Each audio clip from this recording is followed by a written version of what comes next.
Welcome back to the Kudlow Report. I'm Larry Kudlow. All right, forget President Obama's jobs bill. Instead, the U.S. Senate has set their sights on China today, voting to advance a bill aimed at putting pressure on China to let the value of its yuan currency rise.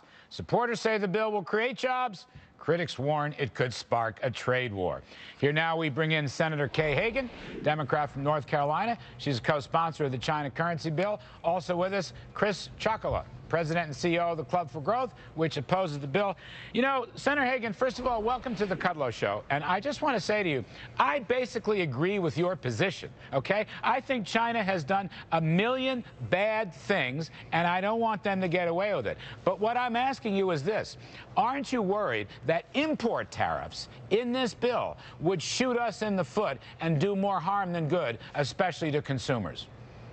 You know, no, Larry, we have been competing with China, and right now, over the last 10 years since China got into the WTO, we're seeing our trade deficits go from $10 billion to $273 billion.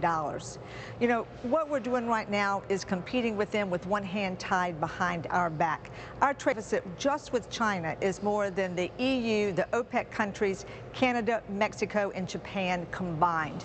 We have got to have a fair and a level playing field. We know that the Chinese are playing games with their currency. I agree. I'm not so sure on the currency. I don't know if you know, currency's gone up about 35–40% in the last 5 years. Trade deficit hasn't moved. Here's what bothers me, Senator. I know the Chinese counterfeit our goods. I know they steal our technology. I know they hack into computers. I know they pirate our intellectual property rights. I agree with all that stuff. But if you impose Chinese import tariffs, your consumers in North Carolina and elsewhere are going to suffer from higher prices and lower living standards. All I'm saying is, isn't there a better way to deal with the China story than this currency/import tariff? You know, we're a manufacturing state in North Carolina, and yet we've seen devastating losses. We've seen over 230 manufacturing plants closed. We've lost over 100,000 jobs. I'm just saying, let's have a level playing field. We know that the Chinese are manipulating their currency. That is market distortion. And what it's doing, it is making their goods cheaper in the U.S. and ours more expensive in China. I just want us to say, play by the same rules. Well, I agree about playing by the rules. I'm not with you on the currency thing so much. You have a point. Chocola, I'll bring you in. Why can't we have bilateral toughness or bring them to the World Trade Organization? I mean, you and the Club for Growth, you're not going to give China a totally clean bill of health. Look at all the things they do. They pirate, they counterfeit, they hack. I mean, you're not going to defend China, are you? Larry, no. When it comes to pirating intellectual property rights, China is a bad actor. But this bill does nothing to stop that. It focuses on currency manipulation. You can argue whether they do or whether they don't. But the bottom line is, if you impose tariffs on China, you will spark a trade war. And an example is when President Obama put tariffs on Chinese-made tires and prevented them from being imported in the United States.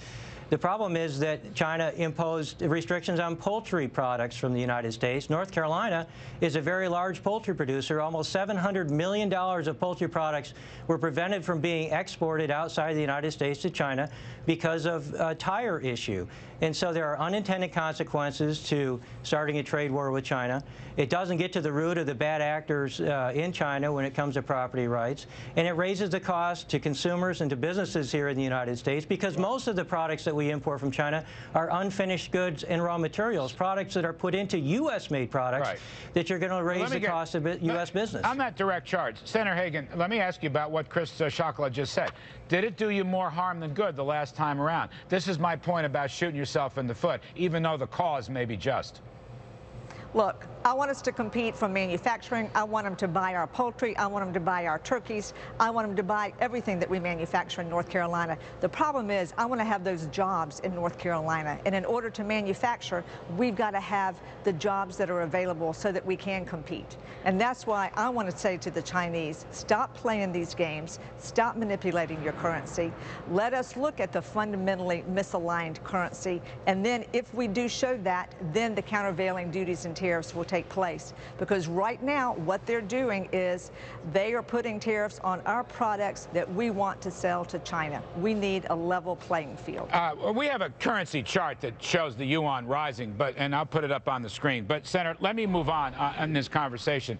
You know, the CEO of Coca-Cola the other day said it's easier to do business in China and Brazil than it is in the U.S. And I would ask you, Senator, why shouldn't we be slashing our corporate tax rates? Why shouldn't we be rolling back all manner of regulations in the United States, whether it's banking regulations or energy regulations or healthcare regulations, to make it easier for our businesses to be competitive? Isn't that the ultimate best way to go after China?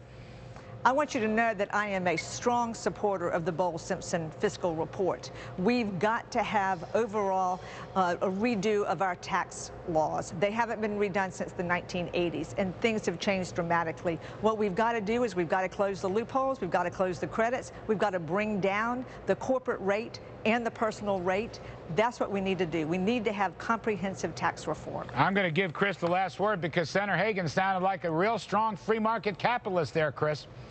Well, Larry, I think you hit the nail on the head that we shouldn't blame the Chinese for our spending and borrowing problems. We shouldn't blame the Chinese for our high cost of doing business on a relative basis in a global economy. Rather than political theater or trying to hold them accountable through the Schumer bill, we really ought to get to the root of the problem of streamlining our regulations, lowering our tax rates, reducing the cost of doing business in the United States, and making sure that we hold China accountable by competing with them more effectively than we do today. All right, we'll leave it there. Many thanks to both of you. Senator Kay Hagan of North Carolina, former House member and Club for Growth President Chris Chocola. Thank you very much. Up next on Kudlow, a very special interview.